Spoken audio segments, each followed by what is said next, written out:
O Matheus trouxe, no primeiro momento, um impacto imediato de uma legislação que iniciou em 2023, uma emenda complementar que foi sancionada em 2023 e que começou a ter esse teste em 2026. Finalzinho do ano passado, ali em dezembro, a gente teve toda aquela fofoca, aquela mídia que existia, vai tributar lucro, vai aumentar tributo e tal, não sei o quê. Ela se concretizou no final do ano passado. Foram sancionadas aí a Lei 15.270 e a Lei Complementar 224/2025. Eu vou falar um pouco sobre elas, porque, como foi feito em uma das perguntas, existe a reforma tributária do consumo. O IBS, o CBS entram no jogo, sai o PIS, o COFINS, sai o ISS, sai o ICMS. Mas também, para uma medida de equilíbrio fiscal, o governo trouxe um aumento de tributos no CPF. Toda vez que a gente falar de tributação de lucros aqui, é como se fosse um atalho. Não é o lucro que está sendo tributado, é sim o CPF do sócio que vai ser tributado, no final das contas, por uma questão de alta renda. Eu vou falar sobre isso. E as empresas que possuem benefícios fiscais também vão ter uma perda de 10% desse benefício, assim como o lucro também vai ser tributado em 10%.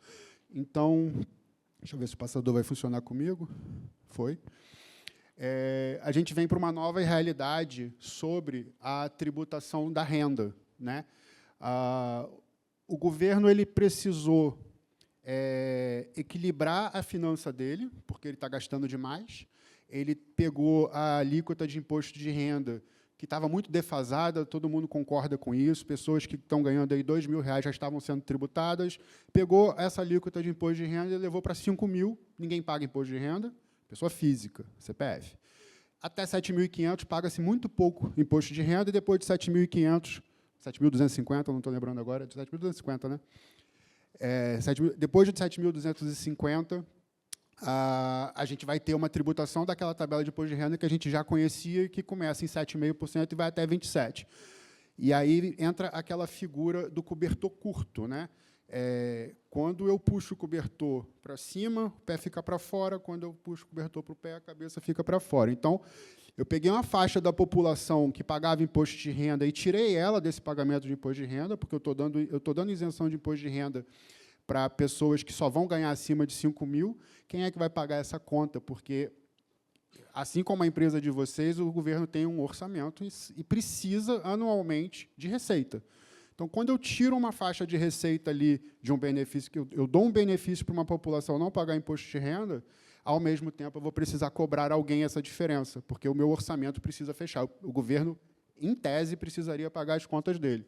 Então, ele vem e ele reclassifica a condição de incentivos fiscais no Brasil, primeiro, cortando 10% dos benefícios.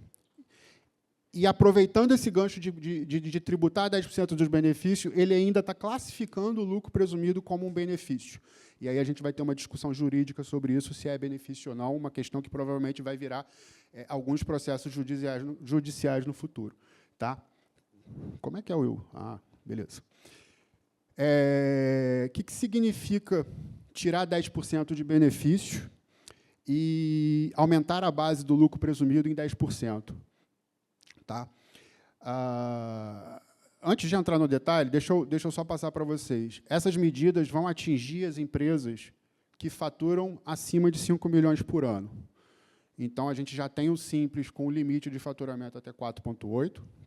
Agora, a gente tem empresas de lucro presumido que faturam menos de 5 milhões no ano, que não muda a regra do imposto de renda e da contribuição social, mas tudo aquilo que o Matheus falou de PIS e COFINS muda do ano que vem. Tá? E esse limite de 5 milhões ele está dividido em 4 trimestres.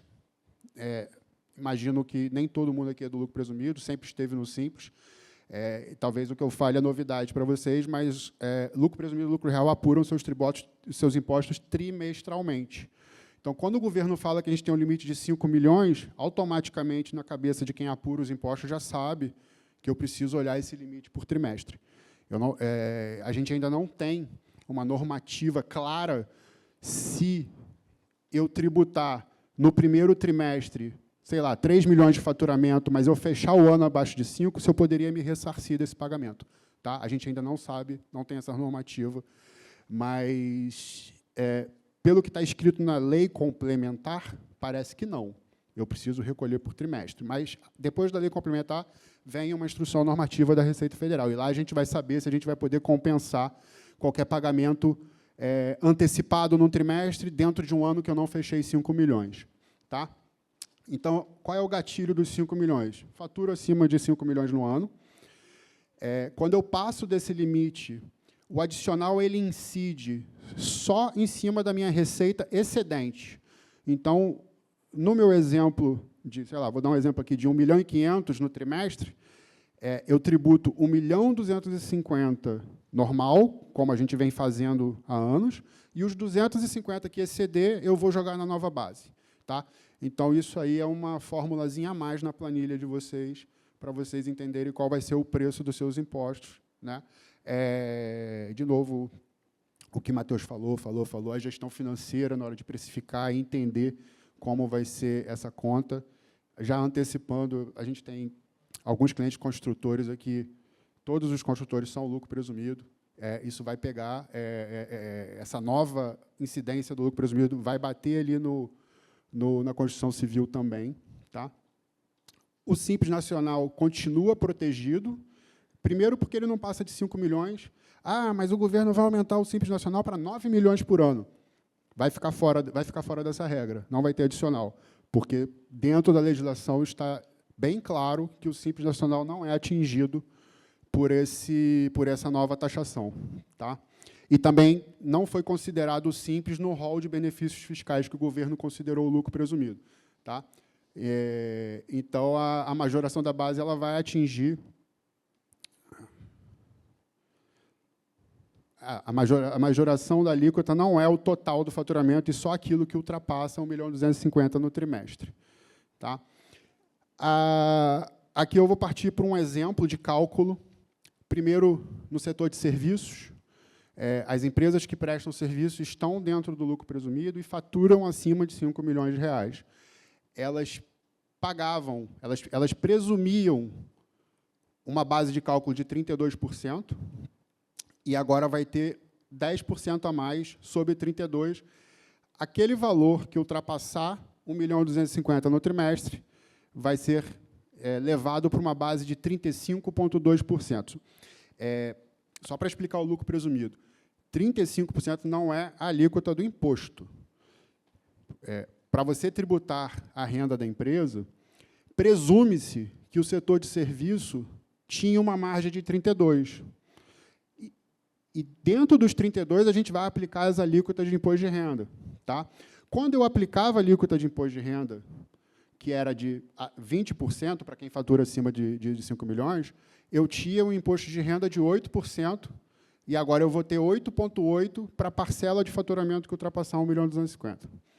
Do mesmo jeito que a contribuição social que eu pagava 2,88%, eu vou pagar 3,17% para a parcela de faturamento que ultrapassar 1.250.000. Então, na prática, para aquela parcela de faturamento que ultrapassar 1.250.000, eu vou ter 1,09 percentual a mais. Essa é a conta mais linear que dá para se fazer quando eu faturar 2.500.000 no trimestre, 1.250.000 é a alíquota antiga, 1.250.000 é a alíquota nova. Tá? Aí a gente vem para um outro grupo de lucro presumido, que é o grupo do comércio, da indústria, e também temos clientes aqui de equiparação hospitalar, então a gente trouxe esse exemplo para cá também. Prestadores de serviço médico com equiparação hospitalares, eles têm o benefício de pagar o lucro presumido como se fosse comércio. É um benefício estendido aos hospitais, por causa da saúde, em primeiro lugar. Né? Então, o comércio e a indústria, que pagava uma presunção de 8%, vai aplicar a presunção de 8,8% para aquela parcela acima de 1.250.000. Tá? Então, as bases que eram de 8 para imposto de renda passa para 8,8, e a base que era de 12 para contribuição social passa para 13,2. A gente tem uma diferença no comércio, que as bases são diferentes. No serviço é 32 para as duas bases, mas para o comércio as bases são diferentes. Na prática, o que vocês querem ver lá no final da linha é: o comércio pagava 2% de imposto de renda, vai passar a pagar 2,2%, e a contribuição social, que era de 1,08, passa a ser 1,19. Então, eu tenho aqui um aumento de 0,31% sobre a minha faixa de faturamento, que ultrapassar 1.250.000 no comércio, na indústria e na equiparação hospitalar. É importante lembrar que são setores que trabalham com a margem menor. Comércio, por natureza, ele pode vender 10 milhões no mês, e se ele tiver 3% de margem na linha final do DRE, para ele pode estar bom. Pode ser um lucro interessante para aquele comerciante que vende 10 milhões por mês. Então, naturalmente, o comércio já tem uma presunção de lucro menor do que o serviço. O serviço costuma ter uma margem maior. Tá? O corte de incentivos. Essa legislação ela não iniciou o texto pelo lucro presumido. Essa legislação iniciou o texto pela tributação de 10% dos incentivos e depois trouxe o lucro presumido para uma linha de incentivo fiscal. Tá? Então, existem condições incentivadas que, às vezes, vocês nem percebem dentro da cadeia de vocês, de produtos que não têm tributação de PIS e COFINS, nem IPI, por exemplo. E, por mais que você não seja impactado na sua venda, você vai perceber que o seu fornecedor vai aumentar o preço dele. Porque ele não pagava PIS e COFINS, de repente, no saco de cimento, ele não pagava PIS e COFINS em bebidas, enfim. Existem setores produtivos que não pagam PIS e COFINS, tá? E IPI também. Então, aquela isenção que ele tinha, né, que, na verdade, era uma alíquota... isenção ou alíquota zero, tanto faz, ele passa a pagar 10%. Se eu tinha 13,65% de alíquota de PIS, COFINS e IPI na produção de um produto. Só que essas alíquotas estavam zeradas, eu estava me beneficiando de deixar de pagar 13,65% de impostos. Quando o governo tira 10%, ele está falando o seguinte: olha, você não pagava 13,65% de impostos, mas agora eu quero que você pague 1,365, acho que é isso. 1,365. Então, aquele cara que não tinha PIS, COFINS e IPI na produção dele, passa a ter 1,365, que não são os 13 de um produto com tributação cheia, mas é alguma coisa que vai impactar 1% lá no teu fornecedor. Ele vai repassar esse preço para vocês. Tá? E, do mesmo jeito que os nossos clientes que vendem produtos com alíquota zero de PIS e COFINS, como é o caso da distribuição de material hospitalar, vai passar a ter essa nova alíquota na apuração dos tributos. Tá? Na emissão de nota, vocês, pela norma técnica que a gente leu até o momento, a emissão de notas não vai alterar. Mas, na apuração dos tributos, a gente vai ter que fazer essa conta por fora das notas. Quem tem crédito presumido, aquele crédito que ele se aproveitava vai ser reduzido em 90%, que é uma forma de tirar os 10%. Créditos presumidos são setores que não conseguem ter uma formalidade na compra, então ele tem um benefício de ter um crédito presumido, para não ter que ficar apurando as compras. Normalmente, todo mês, ele presume 30% do faturamento de crédito. Então, ele vai presumir agora 27% do faturamento de crédito, e não mais 30%. Tá? Alguns setores passam por isso. O juros sobre capital próprio, que também está dentro dessa legislação, talvez pouquíssimos clientes aqui vivenciem isso, mas eu trouxe porque está na legislação, ele é uma remuneração da empresa para o sócio. Só que, para a empresa, é um benefício, porque as empresas do lucro real elas podem pegar o pagamento de juros sobre capital próprio e diminuir do lucro real, e, no final das contas, quando ele pega uma despesa e coloca no final do lucro real, ele está diminuindo o imposto. Então, a gente tinha uma alíquota de imposto de renda de 15% sobre os juros de capital próprio, o governo aumentou para 17,5%, que também é uma forma de minimizar esse benefício que as empresas do lucro real tinham. E aí, a gente faz a conta rápida aqui, que o aumento que era para ser de 10% de todo o rolê que está escrito na legislação, eles aumentaram 16,67%. Então, na surdina, ali, naquele artigo, ali, o juros sobre capital próprio vai aumentar de 15% para 17%. Pô, mas não era 10%? Já aumentaram 16% aqui nessa linha aqui. Tá? Então, o incentivo ele encolheu em todas as frentes. As empresas do Simples não estão passando perto dessas reduções, mas lembrar que seus fornecedores podem aumentar preços. Os fornecedores que vocês compram hoje podem trazer no mês que vem. Na verdade, essa tributação começa em 1º de abril. Esse é um ponto que não trouxe para o slide, mas é importante falar. Como ela foi sancionada ali perto do dia 20 de dezembro, ela precisa respeitar a noventena, que são 90 dias para poder fazer valer novos tributos. Então, é uma legislação que começa no 2º trimestre de 2026. Todo esse 10% que a gente está falando do lucro presumido, dos benefícios fiscais, dos juros sobre o capital próprio, começa em 1º de abril de 2026.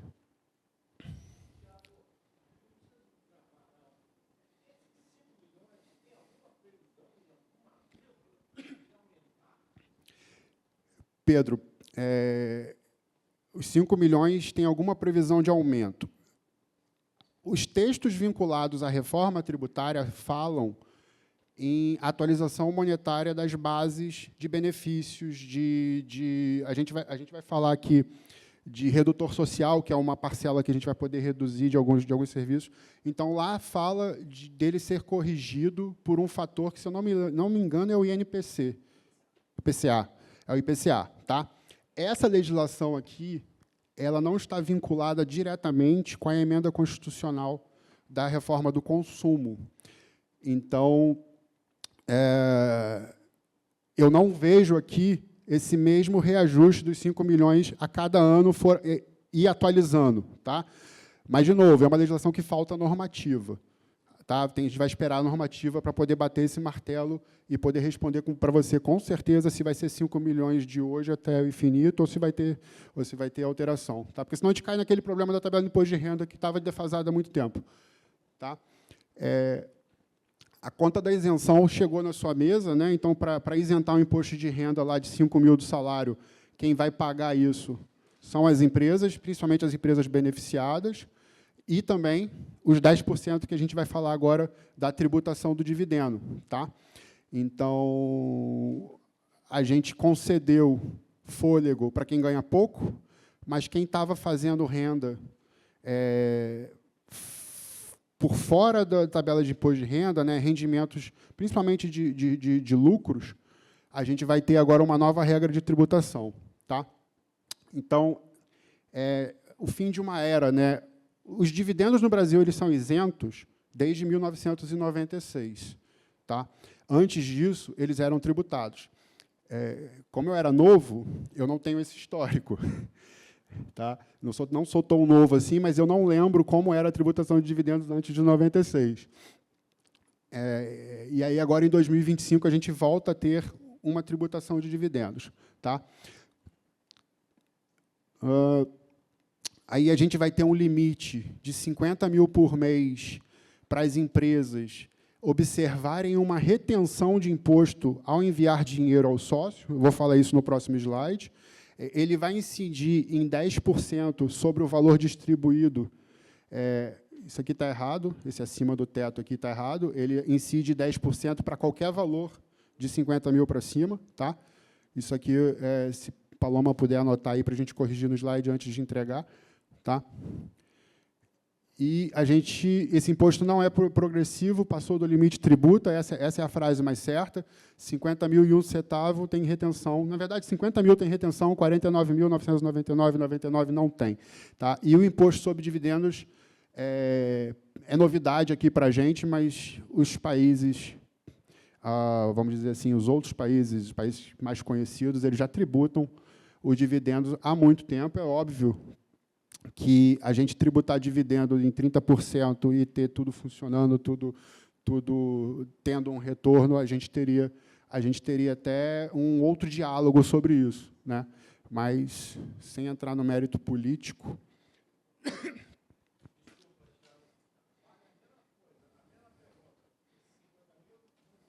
Também não. Também não tem na legislação uma previsão de que esse 50 mil venha a ser atualizado. Tá?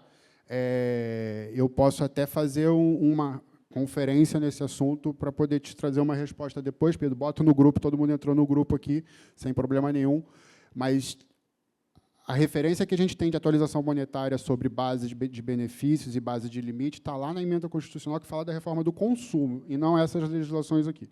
Tá? Aqui eu trouxe um exemplo de uma empresa que precisaria enviar para o sócio R$200 mil de lucro, de caixa da empresa. Se o dinheiro está sobrando na empresa, é porque é lucro. Tá? A gente está falando aqui de uma operação que costuma acontecer com muita frequência, todos os meses, em valores maiores ou menores que 200 mil. Tá? Para a empresa que vai enviar 200 mil para o sócio, a conta vai ser essa aqui, 222, 222, 222. Por quê? O sócio vai receber um dividendo de 222 mil, ele vai ser descontado de 22 mil, que representa 10% desse número, para o PIX chegar bonitinho, 200 mil zerado na conta dele. Tá? Tiago, eu fiz o PIX de 200 mil, nem fiz essa conta inversa aqui, mandei lá para o sócio 200 mil. A contabilidade vai pegar os 200 mil, vai fazer a conta inversa e vai mandar um DARF para a empresa recolher. A única diferença desse fluxo financeiro aqui é que, de repente, você faz um PIX hoje, no dia 14 de janeiro, para o sócio de 200 mil, e os 22 mil ele tem vencimento no dia 20 de fevereiro. Tá? Mas o desembolso da empresa é 222, e o informe de rendimento do sócio, qual foi o lucro que ele retirou, também é 222. Só que ele retirou 222 e foi retido de 22. Esse retido do 22 é uma história que ele vai olhar lá na declaração de imposto de renda dele para ver se esse 22 é o suficiente ou não para cobrir a declaração de imposto de renda dele. Tá?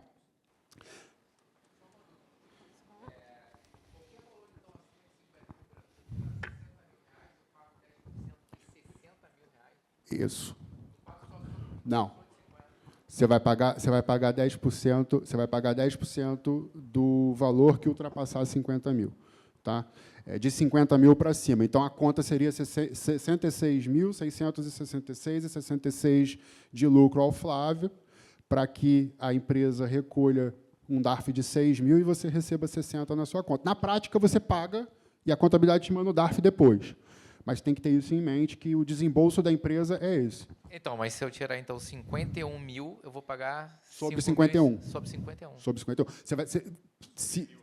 Não. Não é só sobre 1.000, não? Não. Que doideira. Não é sobre o que excede.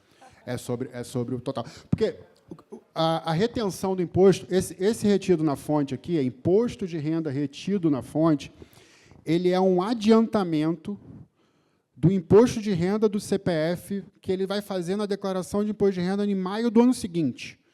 Então, a sistemática é a seguinte: se esse cara está tirando 50, significa que ele vai atingir os 600 mil da legislação que vai tratar o CPF. Então, vamos reter 10% dele aqui, porque lá na hora que ele fizer a declaração, ele pega a restituição ou não. A mesma lógica acontece com o salário. É a mesma lógica. Então, de 50 mil para cima, retém o valor inteiro. Tá? E se você entregou na conta do sócio 50, significa que a retirada dele foi 55.055 para poder tirar 10%. Tá? O DARF quem recolhe é a empresa. A empresa é obrigada a fazer esse recolhimento. Tá? É uma obrigação da empresa recolher em nome do sócio, que o sócio vai levar essa informação para a declaração de imposto de renda e vai observar na declaração de imposto de renda se ele tem restituição ou não disso. Tá? Então, a gente passa a ter... Aí, agora eu já estou olhando para o CPF do sócio. Eu já não estou olhando mais para o fluxo de caixa da empresa de pagamento. Estou olhando para o CPF do sócio. O sócio ele vai somar tudo. Dividendo, salário, aluguel, ganho bolsa de valores, CDP, juros sobre capital próprio, CDI. Ele vai fazer uma soma de tudo que ele ganha no ano. E ele vai olhar para essa tabela aqui. Se ele somar tudo, os dividendos da empresa, o prolabore está dentro de salário, os aluguéis das casas que eu boto para alugar, o ganho que eu tive na venda de bolsa de valores. Se eu estiver dentro dos 600 mil, eu estou isento desse imposto de renda mínimo de 10%. Tá? Aí, o que acontece com aquele 22 mil que foi retido lá? Porque ele pode muito bem ter recebido aqueles 200 mil, somado isso tudo, e ficou abaixo de 600. Aí ele vai ter uma restituição de 22 mil na declaração de imposto de renda dele. Óbvio, ele vai olhar se ele tem filho, escola, plano de saúde, ele vai olhar várias outras coisas na declaração de imposto de renda, e aí ele pode ser que ele tenha a restituição desses 22 mil aqui nesse exemplo aqui. Tá? Agora, a tabela ela cresce a alíquota de forma linear. Então, aqui é só um exemplo de alíquotas, né? Não, a tabela não é por faixa. A tabela ela é 600 mil é 0,1, 601 mil é 0,2, então 750 mil vai ter 2,5, 900 mil vai ter 5, 1 milhão e 50, 7,5, 1 milhão e 200, 10%. Esse é o 10% da tributação de dividendos. O CPF, eu, como sócio de empresa, se eu somar os meus lucros, meus salários, meus aluguéis, meus ganhos, e no final da minha declaração eu ganhei mais que 1 milhão e 200, eu preciso ter um recolhimento de imposto pelo menos de 10%. Pelo menos. O que acontece na prática? O empresário, o salário dele geralmente é um prolabore mínimo que não vai gerar imposto de renda de nada. O aluguel, às vezes, são valores pequenos, então podem ser que gere pouco imposto de renda. E aí, quando eu somo lá 1 milhão e 200 e eu recolhi só 2% de imposto de renda, eu vou ter que pagar a diferença para os 10%. Porque essa tabela aqui, ela diz o seguinte, quem ganha 750 mil tem que ter, no mínimo, 2,5% de imposto de renda pago. Quem ganha 900 mil tem que ter, no mínimo, 5% de imposto de renda pago. E quem ganha 1 milhão e 200 tem que pagar, na declaração de imposto de renda, em maio, no mínimo, 10%. Na declaração de ajuste vai ser feito esse cálculo do que você ganhou e o que você já pagou de imposto do ano anterior. E aí o prazo de pagamento vai ser 31 de maio, mas olhando para o ano anterior. Tá? O que fica de fora desse bolo aqui? Né? O que eu tenho que somar para encontrar a minha renda? A legislação deixou de fora os rendimentos de poupança, LCI, LCA, CRI, CRA. A venda de imóveis com ganho de capital não entra nessa conta. Eu vendi um imóvel, tive ganho de capital, esse ganho não entra nessa conta. As heranças, as doações e as indenizações. Tá? Então, assim, não são todos os rendimentos que vão entrar nessa conta, mas uma boa parte dos rendimentos entram. Algumas aplicações financeiras entram, como é o caso de CDB, RDB, CDI. Tá? Mas investimentos incentivados, onde o governo busca incentivo de alguns setores, ficaram de fora. Né? A letra de crédito imobiliário, a letra de crédito agrária, ficaram de fora. Tá?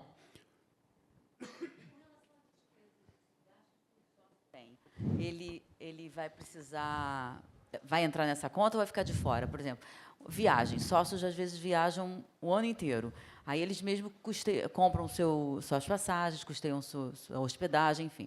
Aí traz a nota para reembolso da empresa. Nesse caso, ele vai entrar essa conta para essa tributação do CPF dele? Isso vai entrar naquela questão que o Matheus falou da gestão financeira. Tá? O que a gente precisa observar? O sócio, se ele está fazendo compras para a atividade profissional dele, mas ele está pagando passagem aérea, hospedagem, almoço, locomoção, tudo do cartão de crédito dele, não é correto levar isso para a despesa da empresa nesse fluxo financeiro. Ele poderia comprar a hospedagem no nome da empresa, ele poderia comprar a passagem de avião no nome da empresa, ele poderia comprar o computador, isso acontece toda hora. Comprei um computador no meu cartão pessoal, mas é da empresa. Tem que comprar no nome da empresa e, preferencialmente, a empresa tem que pagar por uma questão lá dos créditos do IBS e CBS que o Matheus falou antes. Porque não adianta a nota estar no nome da empresa e o pagamento sair pelo sócio, vai perder crédito. O crédito não vai vincular, não vai chegar crédito para a empresa. Tá? Então, isso no Código Civil é visto como confusão patrimonial. Já é uma questão que não é novidade, não deveria acontecer, despesa do sócio dentro da empresa, despesa da empresa dentro do sócio. E aí a importância da segregação dessas informações. Eu acho que no painel 3 a OMI vai falar um pouco sobre isso. Tá? E aí, gente, eu vou abrir para perguntas no final, que nem o Matheus fez, né? A gente vai ter tempo aqui para fazer perguntas. Essas verbas do judiciário, que compõem, né, o pessoal do judiciário e congressistas também, ninguém vai pagar imposto, né? Pelo salário é 40 mil, o resto tudo é indenização. Imagina. As verbas indenizatórias ficam fora da questão da renda por uma questão de não ser renda. Agora, quando você fala de verbas, não sei se você está falando do salário. Não, eu não sei, Pedro. Teria que olhar as rúbricas dessa folha de pagamento lá para poder ver se tem incidência ou não de imposto. Mas, no meu ver, entraria na soma, sim, por estar vinculado ao exercício da profissão. Tá? Eu fiz uma simulação que eu tenho. A gente recebeu muita ligação de clientes, então é uma simulação que eu fiz em alguns telefonemas com alguns clientes. Quando eu tenho um salário de 100, um aluguel de 200, um ganho na bolsa de 100 e um dividendo de 500, repara que o meu dividendo de 500 ele está abaixo dos 600 mil. Porque a mídia falou que quem ganha lucro acima de 600 mil vai ter tributação de 10%. Não é assim, não é isso. Quem ganha acima de 600 mil vai ter uma tributação de 10%. Não é isso. Tá? Então, aqui, dividendos de 500 mil. Quando eu somo salário, aluguel, ganho na bolsa e dividendos, eu chego a 900. 900 ultrapassou 600? Sim. De forma linear, qual é a alíquota para quem ganha 900 no ano? No mínimo 5%. Tá? Então, se eu aplicar a alíquota, esse cara deveria pagar, no mínimo, R$ 45 mil de imposto na declaração de imposto de renda. Só que, lá na declaração de imposto de renda dele, no informe de rendimento do emprego dele, salários, nos aluguéis e lá na venda da Bolsa, né, as vendas da Bolsa também geram DARF para pagar de imposto de renda. Quando ele soma os impostos de renda que já aconteceu no salário, que já aconteceu no aluguel, já aconteceu lá na Bolsa, ele já tem 40 mil de imposto de renda pago no ano. Ele já pagou, ao longo do ano, 40 mil reais de imposto, mesmo atingindo 900 mil de renda. Se o mínimo era 45, a declaração de imposto de renda dele vai voltar um resultado para ele pagar um DARF de 5 mil. Ele vai precisar pagar o complemento da alíquota de imposto de renda mínima dele, porque ele não atingiu os 5%, que era 45%, ele pagou 40% durante o ano, ele vai ter que pagar esses 5 mil de diferença. Tá? Então, repara que, ganhei 900, preciso pagar 45%. Calma, precisa pagar 45%, observado a redução daquilo que você já pagou no ano. Tá? Aí, aqui, eu trouxe um outro exemplo mais escalonado, né, com rendimentos maiores. Mantive ali salário, aluguel e bolsa, essa pessoa tem esses mesmos rendimentos, só que o dividendos dele foi de 2 milhões. Aqui, esse K está errado.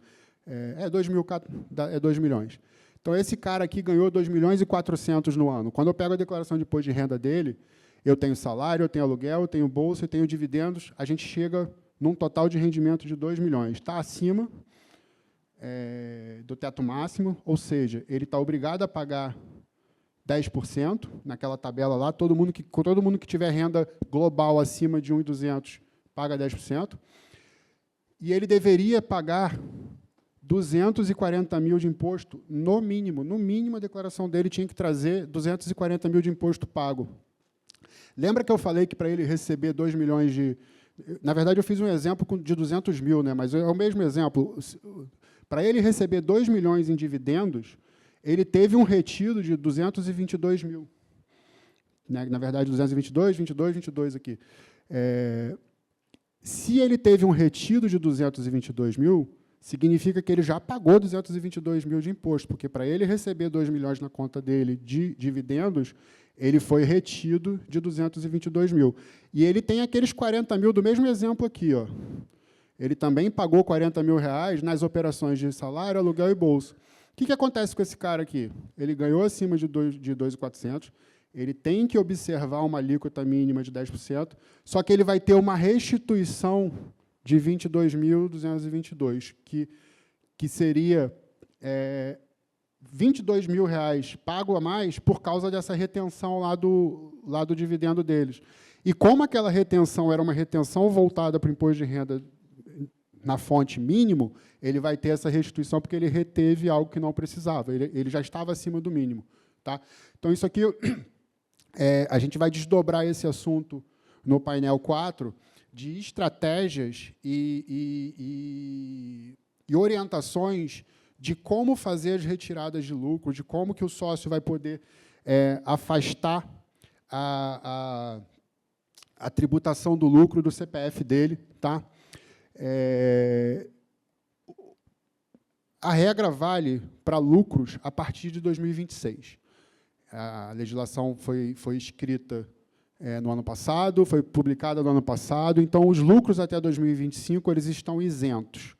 Então, para que a gente tenha a garantia de poder pagar esses lucros de 25 nos anos de 26, 27 e 28, a gente precisa formalizar uma deliberação de lucros, que significa o seguinte: a empresa tem, sei lá, 5 milhões de lucros acumulados, mas ela não pagou em 25.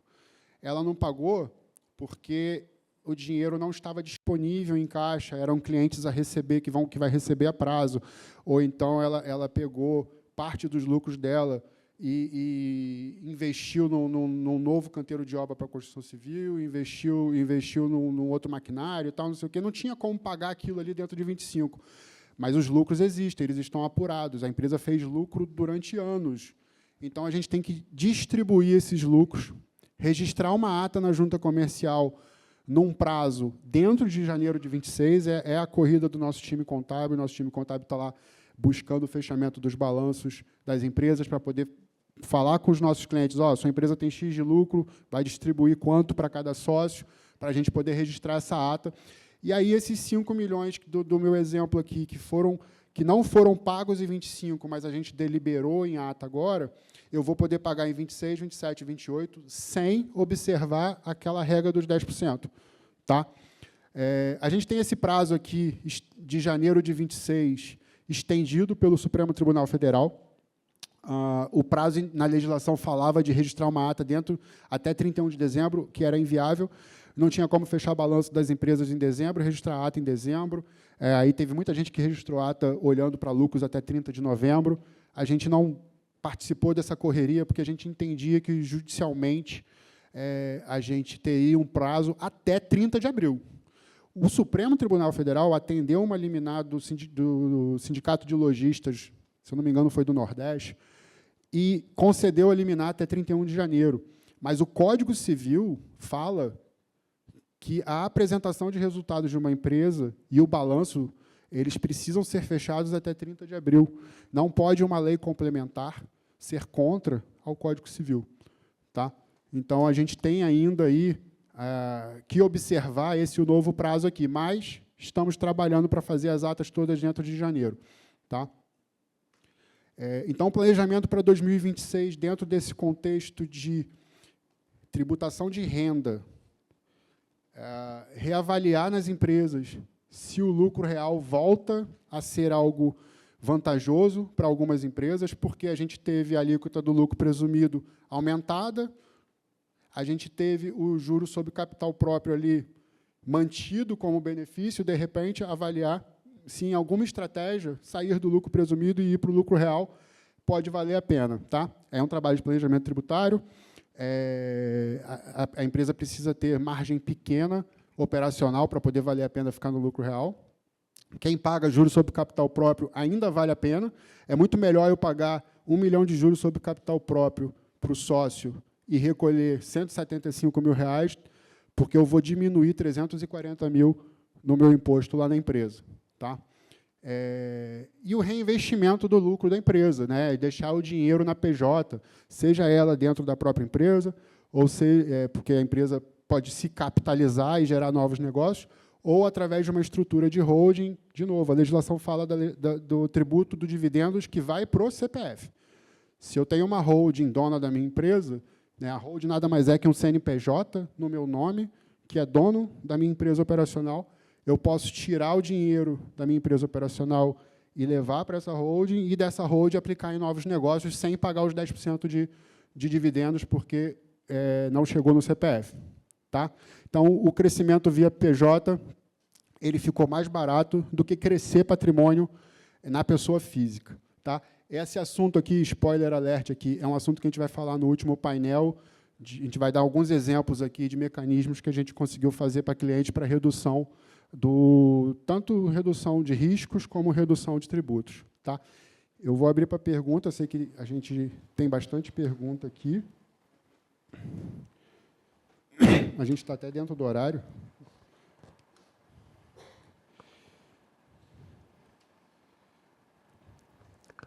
Bruna está com...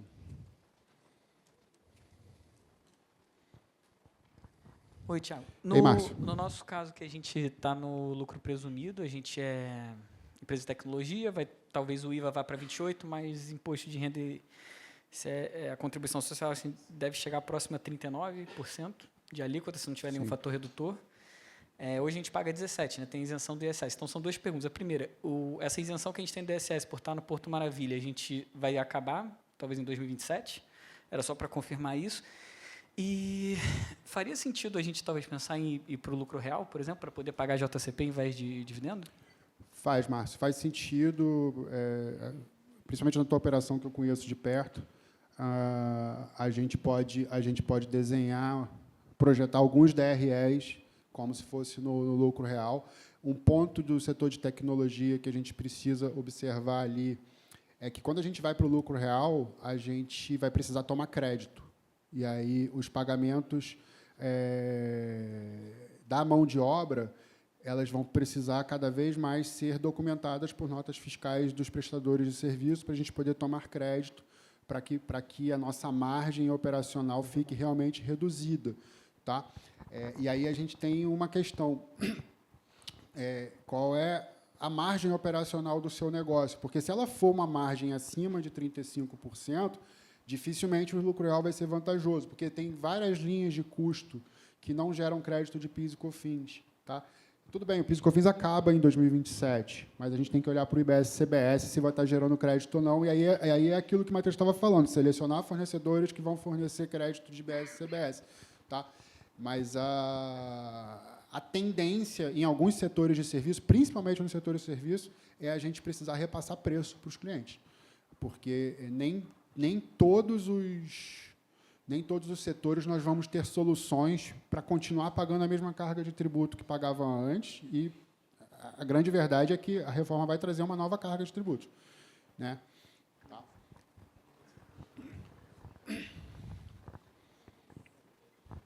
Eu prometo que é a última, Thiago.